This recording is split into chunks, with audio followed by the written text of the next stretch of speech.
Well, welcome everyone, and welcome to Poetry on Tuesdays. Oh my God, is that backward? It looks backward to me. Yeah, I hope it isn't backward for you. Poetry on Tuesdays. And in case you didn't know, we are featuring Mark J. Mitchell, and Joanie Juster. Our dear friend James Leeper suggested after watching a few of these, he said, why don't you tell anybody who you are? So we are. There we go. Secret. It was a secret. Now it's not a secret anymore. We've got title cards, such as they are. So welcome. This is our May 2021 edition of Poetry on Tuesdays. We've been doing this the third Tuesday of every month since December? January? I think. December. Yes, okay. Because we did some holiday stuff, yes. And it's basically our way of helping you bring poetry into your everyday life. Poetry should be part of everybody's daily life and not just something special or scary that's out there. Poetry is part of our daily lives. When you think of all the music you listen to, that's poetry set to music. So we just bring you poetry, and lucky for you, we're not doing the music. Just the poetry. Yes. Okay. So it's May, it's spring, it's Asian American Heritage Month. It's what else is going on this month? Mostly this is going to be focused on Asia. That is my plan here, and to a certain extent, Asian Americans. Asia's a big place. Lots of different countries, lots of different cultures. But we're only going to cover a couple of them. I'm going to start. Actually, a fairly political poem because of the world situation right now. From a Kashmiri American poet, Aga Shahid Ali, who was very reflective there. I don't want to. I've got it. I know, but I need my finger there because that's the bookmark. I'm holding the bookmark. Okay. Okay. Trust me on this. Okay. This is the Book of Gazelles. This man was the king of gazelles. Everything I know about this form, I have learned from him. Well, and explain what a gazelle is. Well, you'll hear what it is. It's originally an Urdu form, but it gets popular in Persian, beautiful in Persian, and in Arabic. It's become very popular in the United States over the last 20 years or so, largely to a large extent because of Aga Shahid Ali, who passed away in 2001. Although Adrian Rich, the great Adrian Rich, did some work with this form way back in the early 1970s. Okay. So what are you going to read then? Well, this is called Exiles, with an epigraph from the great Maum Darwish. Where should we go after the last frontier? Where should the birds fly after the last sky? In Jerusalem, a dead phone's dialed by exiles.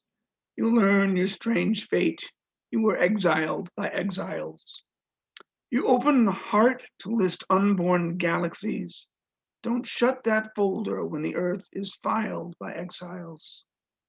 Before night passes over the wheat of Egypt, let stones be leavened, the bread torn wild by exiles. Crucified Mansour was alone, and with the alone, God's loneliness, just his, compiled by exiles. By the Hudson lies Kashmir, brought from Palestine. It shawls the piano, Bach beguiled by exiles. Tell me who's tonight, the physician of the sick pearls? Only you sit, desert child by exiles. Match Manjun, he kneels to pray on a wine-stained rug, or prayer will be nothing, distempered mild by exiles. Even things that are true can be proud, even they swear not by art, but dear Oscar Wilde by exiles. Don't weep, we'll drown out the calls to prayer, O Saki. I'll raise my glass before wine is defiled by exiles. Was, after the last sky, this the fashion of fire, autumn's mist pressed ashes styled by exiles. If my enemy is alone and his arms are empty, give him my heart silk wrapped like a child by exiles.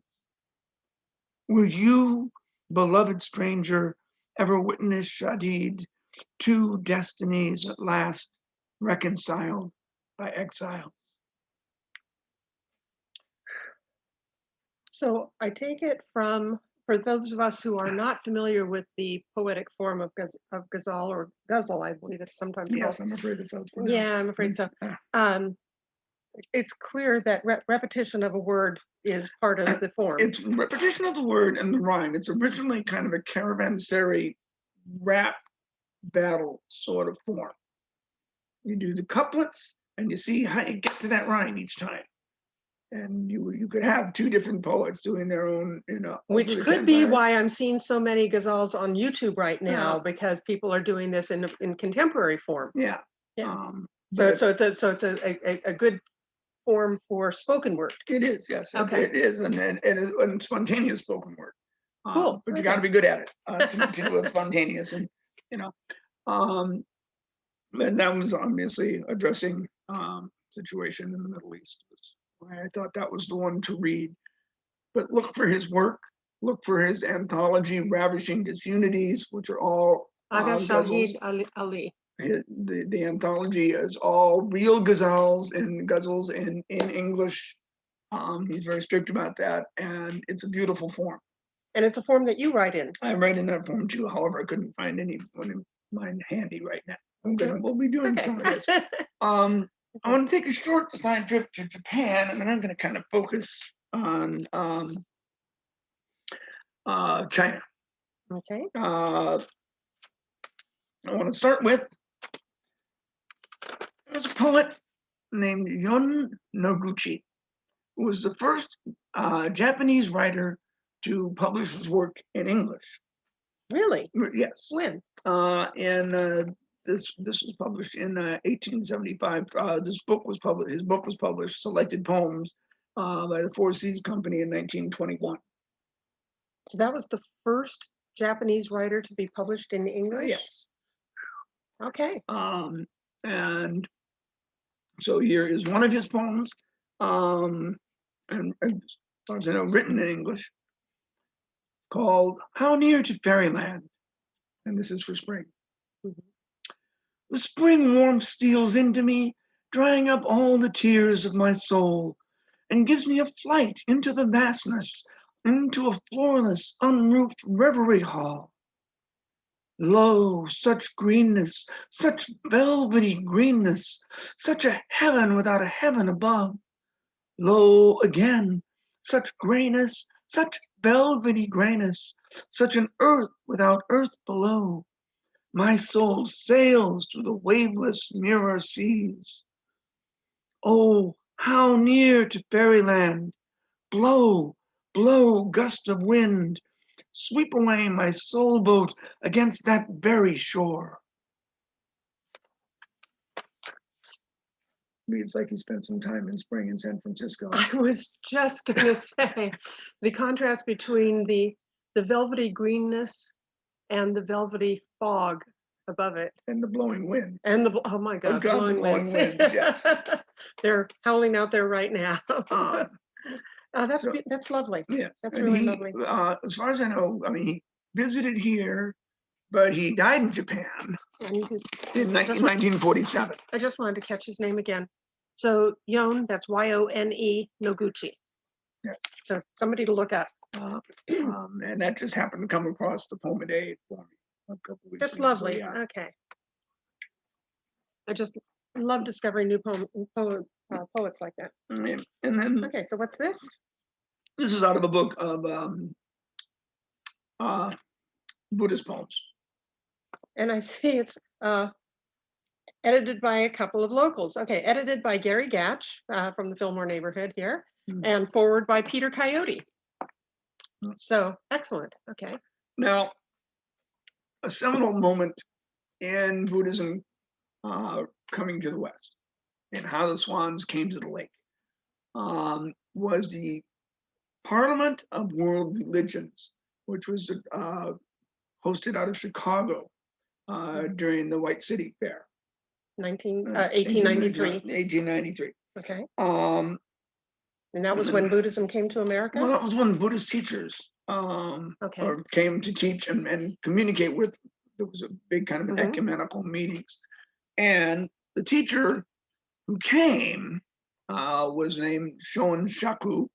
He brought with him as his secretary a young fellow named Datsu Suzuki, Ah, DT Suzuki, who did a lot for Mhm. anything. So we're talking Zen. okay. And on his way here, Soen Shaku wrote, en route to America, like this boat on this spring ocean, a monk comes or goes by the karma relation. The horizon seems to be exhaling endlessly. The current, however, takes us to the new world. Yesterday, the whales swam around us. Today, the clouds shut off the sight of old Japan. Following the course of Bodhidharma from the west to the east, I go.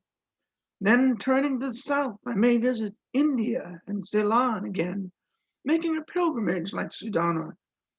Before long, our boat will enter the Golden Gate, and the seagulls, perhaps, may guide me to the destination.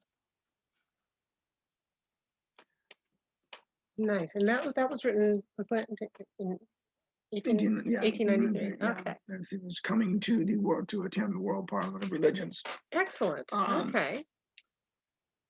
Now, I want to apologize for this as we go on. Yes. And that is, I'm sorry, this is going to be all male poets. Oh, no, it isn't. well, in part because I couldn't find my copy of Kenneth Rexroth's Women Poets of Japan, of China and Japan. Okay. No. I'm looking up a couple of things right here.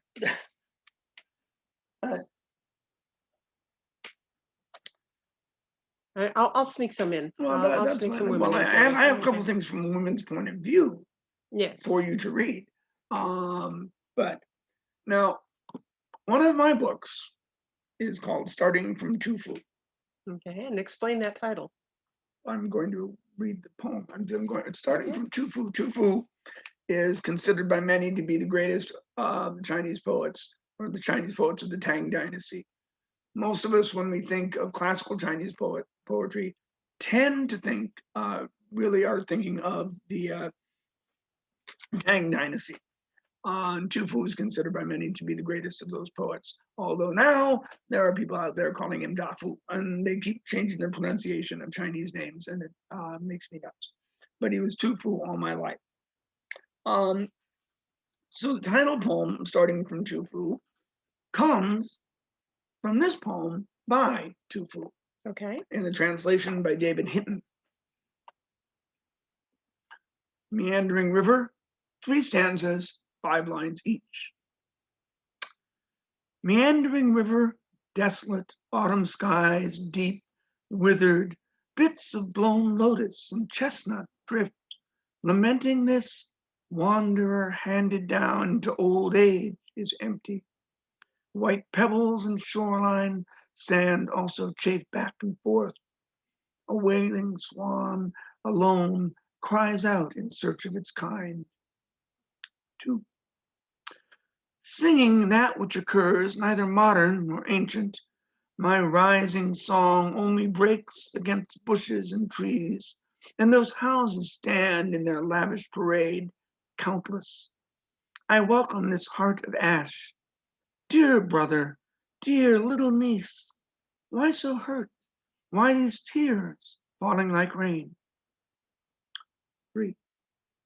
I have asked enough answers of heaven for one life, enough having hemp and mulberry fields there to settle near South Mountain in Tuling, riding with Li Kuang in simple clothes. I will end my failing years shooting phantom tigers as they appear. So it was that poem that led to the title poem of my book, which is Starting from Tufu, 3 stanzas, 5 lines each. Music, neither ancient nor modern, horns and strings, whistles dueling in strident keys, then a discreet return to melody. It cannot make up its harmonic mind. It lets notes burn. A song drifts slow and sad across the water, bay gray under cloud. Small, choppy waves break without whitecaps. The invisible singer seems to call a breeze, luring it with her guitar. We ask, I think, too much of these tunes. Comfort and revelation is more than music can bear. Look at the notes, delicate runes stretched over thin, regular lines. How can they carry the weight of a waxing moon? Thank you. Now, a word about translation of Chinese poetry. We Americans and English readers were taught about Chinese poetry starting pretty much by Ezra Pound. And Ezra Pound had kind of an agenda about things, and part of his agenda was breaking the pentameter and breaking up the line. So one thing we didn't learn until I didn't learn until very recently, all Chinese poetry rhymes. Ezra got rid of that, and most people have ignored it. And it's very complex. We don't ever get the full depth of a classical Chinese poem because it is written in ideograms, in Mandarin, in the high language, and full of literary allusions that, unless you're immersed in that culture, you're not going to get. So there's always a lot we're missing. But we do have great translators like David Hinton here, for example. Yes. Great scholarly translators and great poets doing translations of these poems. Now,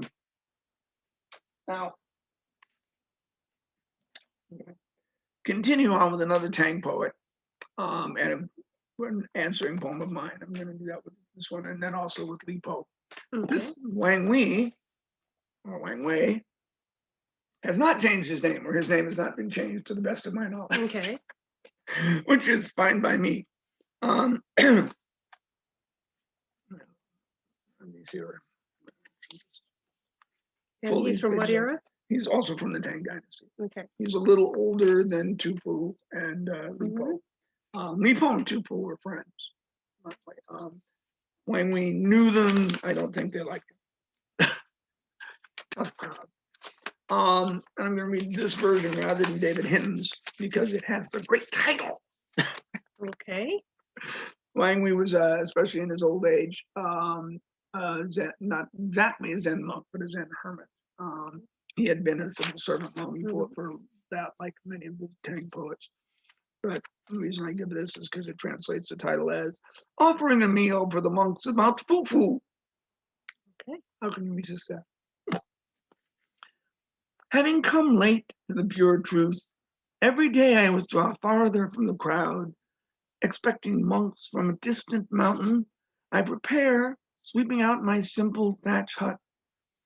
It's true, from their place in the clouds, they come to my poor house in the weeds. On grass mats, we have a meal of pine nuts, burning incense. We read books about the way. I light the oil lamp as daylight thins, ring the stone chimes as the night comes on. Once you've realized the joys of stillness, your days hold ample peace and leisure. Why give serious thought to returning? Life now looks completely vacant. Okay. And then my kind of answering poem to that, starting from Wang Wei, offering a meal for the monks of Fufu. You choose the flavors first, as if they bore the weight of truth, but they don't. Sweet, salty, bitter, bright.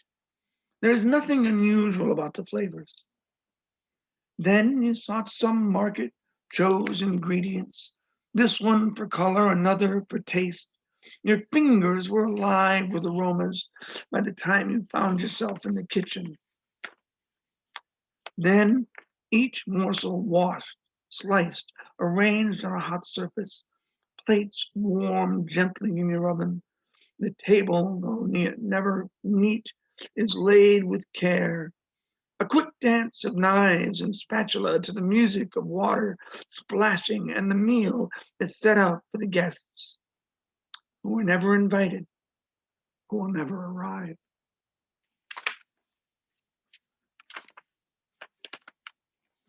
Thank you.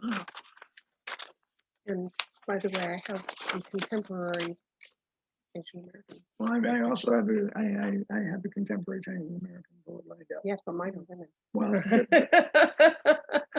bully for them. Yes, and absolutely. Okay. So so it's time for me to read a little bit. And my dear friend Andy Wong has turned me on to several. I asked her for because she's an arts educator and hangs out with artists of all sorts. I asked her about contemporary Asian American poets, women poets in particular, and she turned me on to several really wonderful ones who happen to be local. And here's one from Flo Oi Wong, a very well-known local poet. It's called Love Your Friends. Alice Walker says to love your friends, and I do. The ones who wakes our hearts chewing on issues too challenging to digest. The one who seeds youthful minds to bring about hopeful changes. The one who hears chirping birds, knowing bullets of child soldiers kill. The one who feeds those in need, bearing platters of care along with carrots. The one who fishes for ideas, from humans in cribs and rocking chairs. The one who asks, what if rising from the past to foster the present? The one who walks with difference, understanding those who are not like us matter. The one who shows maskless face, revealing compassion to nurture process. The one who listens tenderly, accepting us where we are. The one who stands by our side, embracing elusive dreams. Love your friends, Alice Walker says, and I do. There are so many people I want to send that poem to. That's just really lovely. And I want to read a little bit about Floyo Young, since you've given background on some of yours. She's an artist, poet, and educator. She was born and raised in Oakland's Chinatown. Graduate of UC Berkeley as an English major, she taught elementary school and became an artist at the age of 40. Never too late. Co-founder of the San Francisco-based Asian American Women Artists Association, she is the recipient of 3 National Endowment for the Arts Awards. And in 2000, in collaboration with Kearney Street Workshop, that's a place we all ought to know, she mounted Made in USA, Angel Island at the Angel Island Immigration Station. The exhibit was shown at the Ellis Island National Museum of Immigration in 2004. When Flo turned 75, she began studying poetry in earnest at the age of 75. It's never too late to get into poetry, okay, folks? You hear that? She published her first book of art and poetry in 2018 to celebrate her 80th birthday. So along with Jenny Lim and Nellie Wong, and I'm going to be reading a Nellie Wong poem in a little bit, Flo is a member of the last Hoisan poets who gave readings in their parents' native dialect, Hoisanwa. She has read her poetry at various venues, including the Chinese Historical Society of America and in association with the Cupertino Poet Laureate Program in the South Bay. So thank you, Flo Oi Wong, not only for beautiful poems, but for inspiring us that it's never too late to explore the art form that you love. So, okay, what you got next? Okay, well now we get to Li Po. Considered by many to be the premier Tang poet. So Tufu's right up there. Also the name of a bar in Chinatown. Some people may know that. Which has serious beat creds. Yeah, serious beat creds. Now, if you're only going to have one book of classical Chinese poetry, this is the one to have. It is the New Directions Anthology of Classical Chinese Poetry, because it only features 5 translators, and often they will have the same poem translated by 2 or 3 different translators. Okay. So you get Ezra Pound doing a poem, then Kenneth Rexroth doing a poem, and then David Hinton doing the same poem, and get different takes on it. Gary Snyder mostly just did Cold Mountain, which is fine because he did them great. But I do like Kenneth Rexroth's version of this Lee Poe poem, and then I reacted to it as well with one of my own. So we made Kenneth Rexroth's version of Lee Poe's Snowstorm. Tumult, weeping, many new ghosts, heartbroken, aging, alone, I sing to myself. Ragged mist settles in the spreading dark. Snow scurries in the coiling wind. The wine glass is spilled. The bottle is empty. The fire is gone out in the stove. Everywhere men speak in whispers. I brood on the uselessness of letters. And my response to that was the futility of letters. I dream a bowl of wine for Lee Poe. The moon lights its ruby depths. I sing to unfed dragons. He drinks, sketches new ghosts in old air. He teeters, falls to his side, sleeps. I rinse the bowl clean with water from a nameless lake. There's a letter beside my companion, written in a script I can't read, though I know it comes from Tu Fu. There's no meaning here, only the beginnings of emptiness. Well done. Lee Poe, by the way, was a famous drunk. And traditionally, it is said that he died while rowing on a lake drunk, and he fell in love with the reflection of the moon and tried to embrace it. Well, it's a poetic way to die, but It's probably not true either, but yeah, it's a good story, you know. Okay, I'm going to read a couple of poems here from, of all things, the Angel Island Immigration Station Foundation's website. Angel Island was sometimes called the Ellis Island of the West, but it's where most of our Asian immigrants came through and experienced a lot of things that our country needs to be embarrassed about. So they have this section on their website called Voices of Resilience, Fighting Fear Through Poetry. And I'm going to read a short one by a young woman who is currently a middle school student in the Bay Area. Her name is Sonia Lake, and it's called Reprise. This is very contemporary because when another great pandemic arises, wish with all your heart and pray that you won't forget play, that you won't forget society.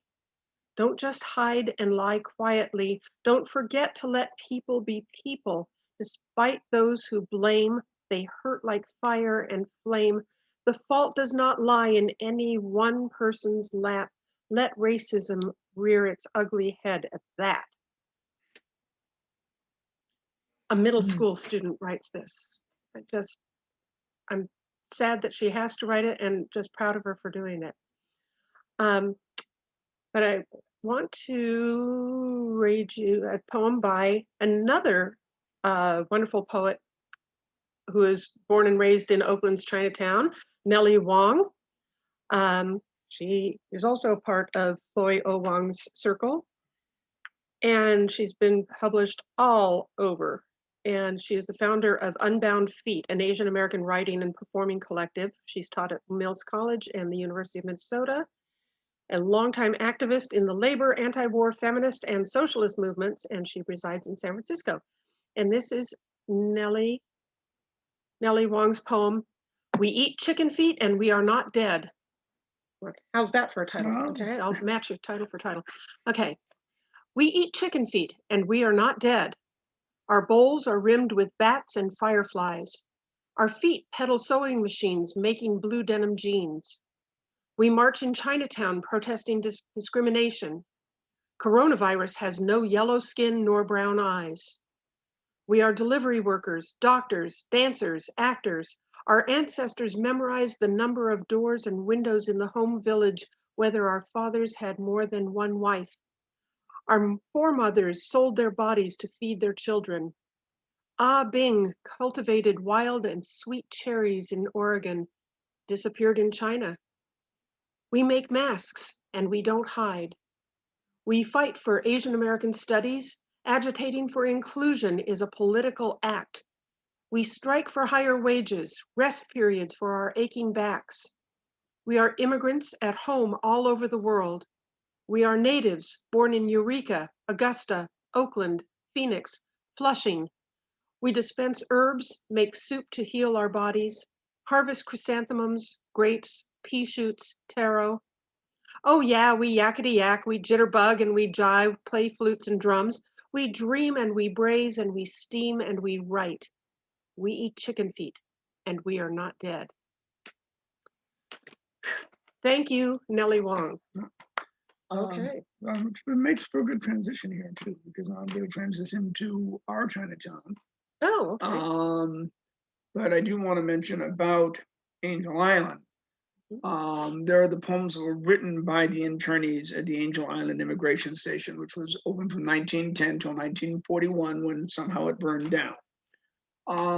They weren't allowed pen and paper. And the poems they wrote were scratched into the wood. And every time they tried to paint over, when they would paint over it, the guards would come in and paint over the poems. But because the paint burned and the wood didn't, you can still read these poems. You can see them at Angel Island, and there are a couple of people who have translated them. Right. So do visit the Angel Island website, and there are events coming up, which sadly I'm not prepared to tell. I will put it in the chat when I send it all to you, and this link to you. But in the 19th century, the Chinese came here, almost exclusively men. The population of Chinatown in 1880 consisted of 21,745 men to 1,783 women. But who's counting? I am. Yes. Apparently. I'm impressed that you know that off the top of your head. Yeah, well, okay. But they sang folk songs. These are not the big, complex literary poems. These are the folk songs, all in a form that, as far as I know, I'm the only person who ever attempted English. I will have a couple of mine in there. Let's show this book. So it's called Songs of Gold Mountain. California was known as Gold Mountain in those days. Cantonese rhymes from San Francisco's Chinatown. And you'll learn a lot about Chinese culture from the introduction. The introduction is amazing. Right. Okay. But so I want to start with, there are different kinds of songs in here. And the form is the 42 syllable song. If you look at it, they give the Chinese, and you can see that the Chinese is all pretty much the same, just looking at it. Right. You can see that. And it's Cantonese, which was the main dialect of our Chinatown, not Mandarin. But here's one, Immigration Blues. Detention is called awaiting review. No letter or message can get through to me. My mind's bogged down with 100 frustrations and anxieties. My mouth balks at meager meals of rice gruel. Oh, what can I do? Just when can I go ashore? Imprisoned in a coop, unable to breathe. My countrymen are made into a herd of cattle. And these were songs that were sung. These were songs that were sung, hanging around. And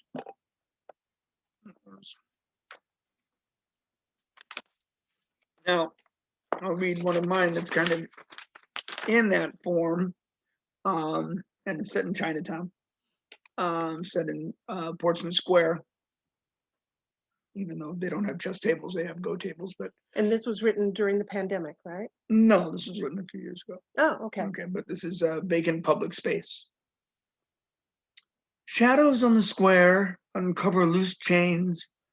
Chess tables stand cold, stripped bare of pawns and errant bishops. Disarranged napkins and bags hop from down here to over there. Everyone is elsewhere. Only the wind plays here in afternoon light. Loose pieces of hiking gear are scattered, ready to cause a short bite or be torn by claws. A yellow cat opens here, this bare place, this polished mirror. That's with the rhyme scheme and the line lengths. Mhm.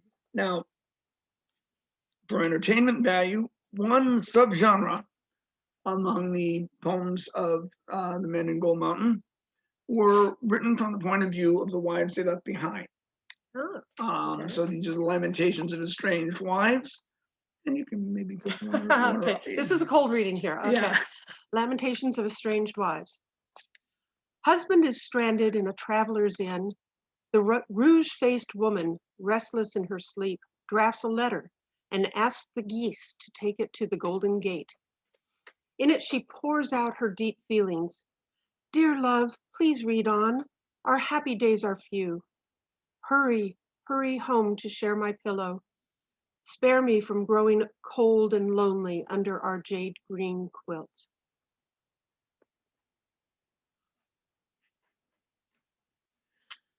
And he knew his wife well enough to write that from her point of view, Yeah. or hope that that was her. Okay. There are numbers of them that do speak about the stupid husbands. No, okay. Well, I'm going to read another lamentation from Estranged Wives. Pressing poverty led to desperation, and husband took off to Gold Mountain. It's been 3 years, or is it 5? And I haven't seen him come home. Many times I write and ask the geese to deliver my letters to him. Oh, far away from home. Pity the mandarin ducks torn apart by separation. How can I get you back to cheer me up? Just come home, rich or poor. I simply don't care anymore. Mm-hmm.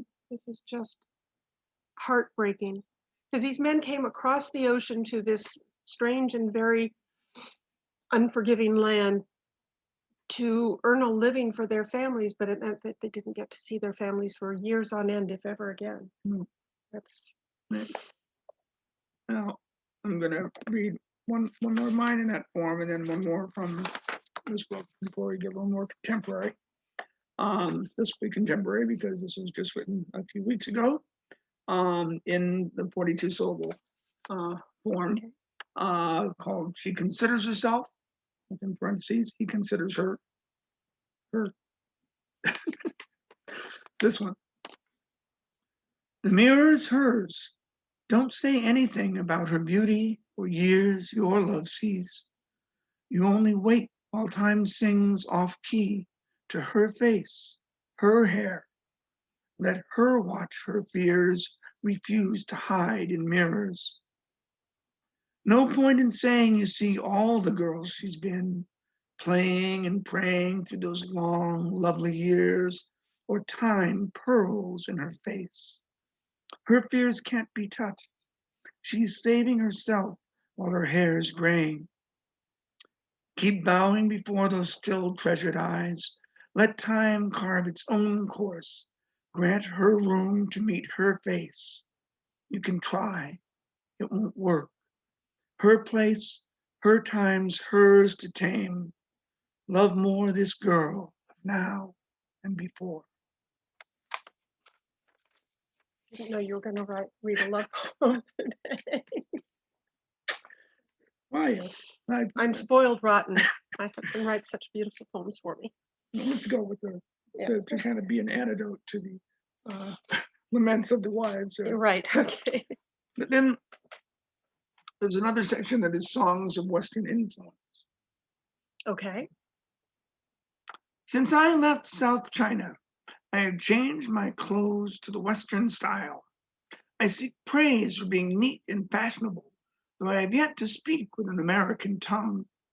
Smart in appearance, who dares to call me an ignorant fool? A loose gown with wide sleeves brings only scurrilous remarks, and it gets you nowhere, even if you are modern in education.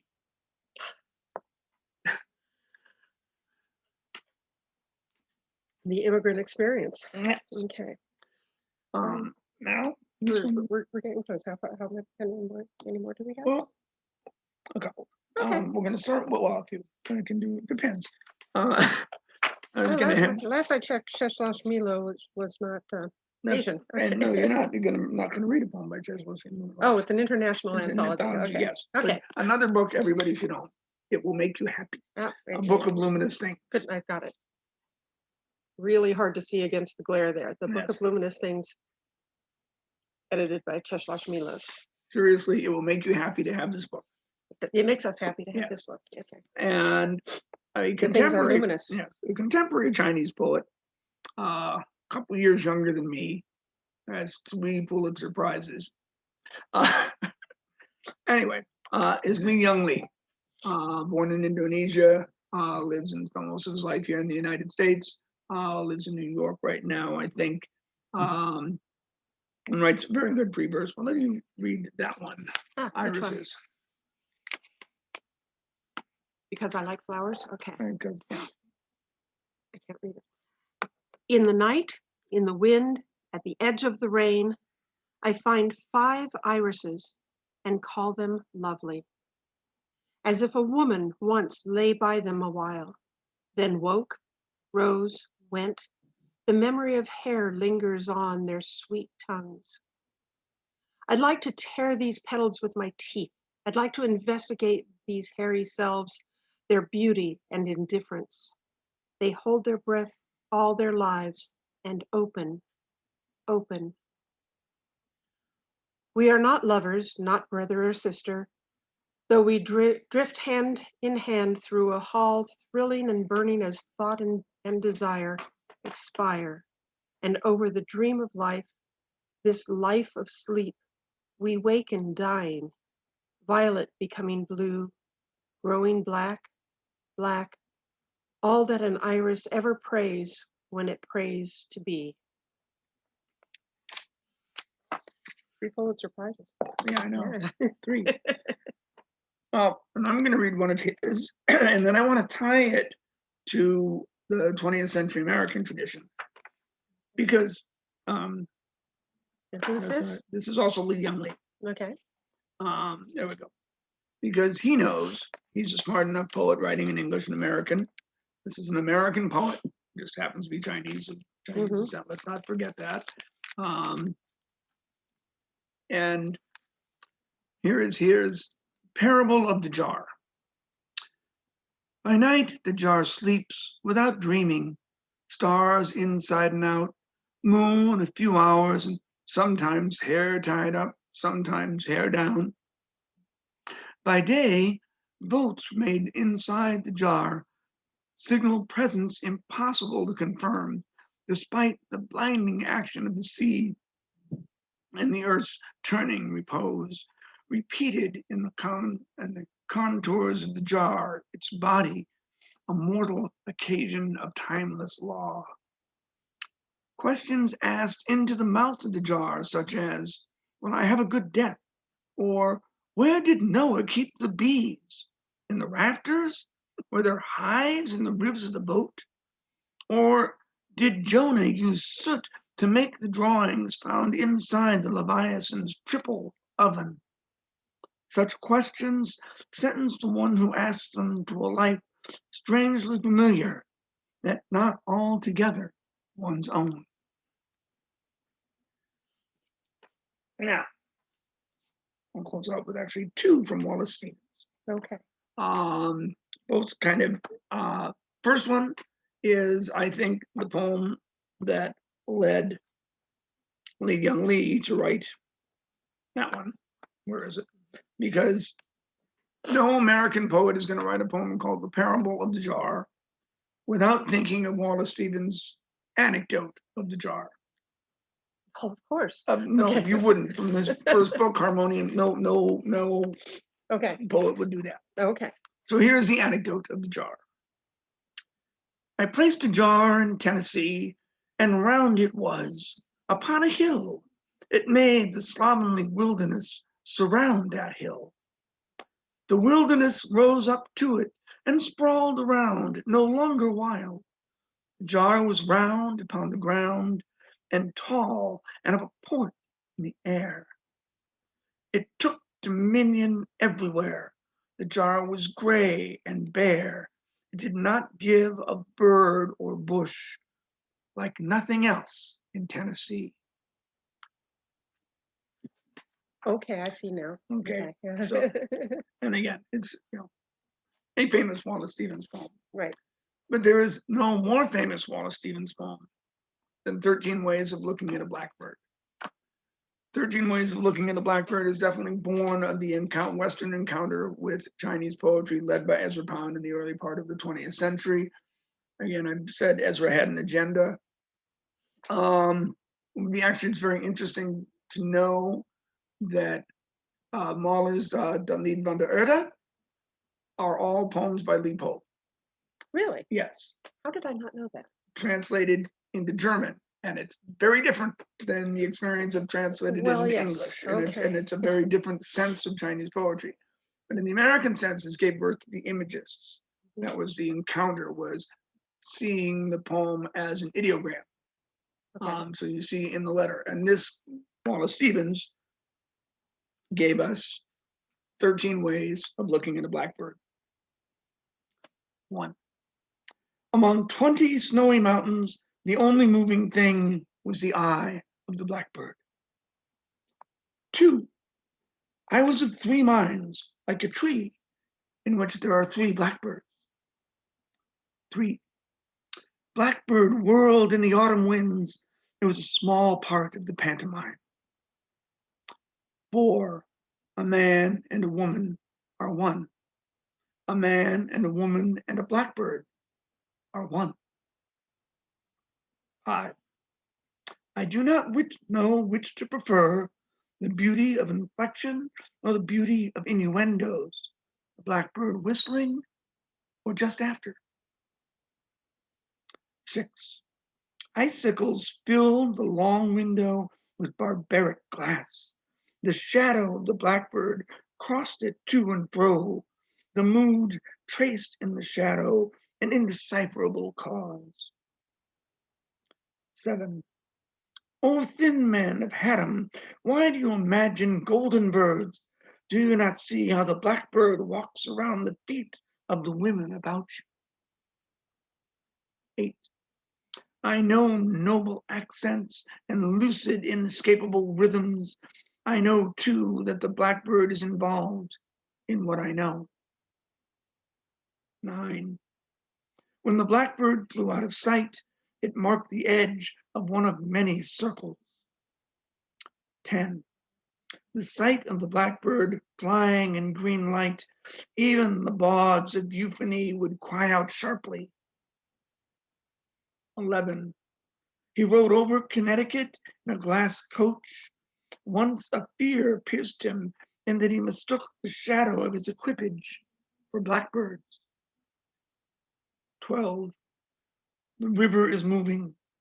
The blackbird must be flying. 13. It was evening all afternoon. It was snowing, and it was going to snow. The blackbird sat in the cedar limbs.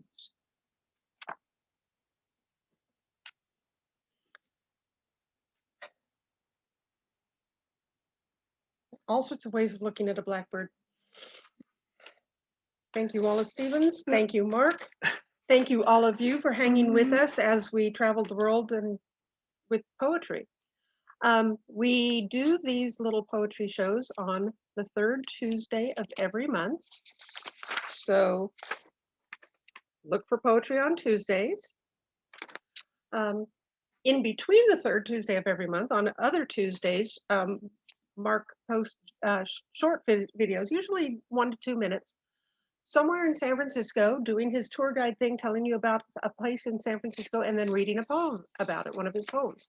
So if you go to his YouTube channel, oh, sorry, this was 2-part. Look for poetry on Tuesdays, the 3rd Tuesday of every month, but also more poetry videos on Mark's YouTube channel. And we'll be sending that link to you somehow or other. Once we post this on YouTube. Like I said, we're really not very good at this Zoom thing. We keep trying. But thank you all. Please come back. If you want Mark's books, I think there's still some available at Green Apple Books on Clement Street and also on Mark's personal website. He's the poet in the family. And we hope to see you next time. Okay. And I'm going to figure out how to stop the recording here. Bye. Bye.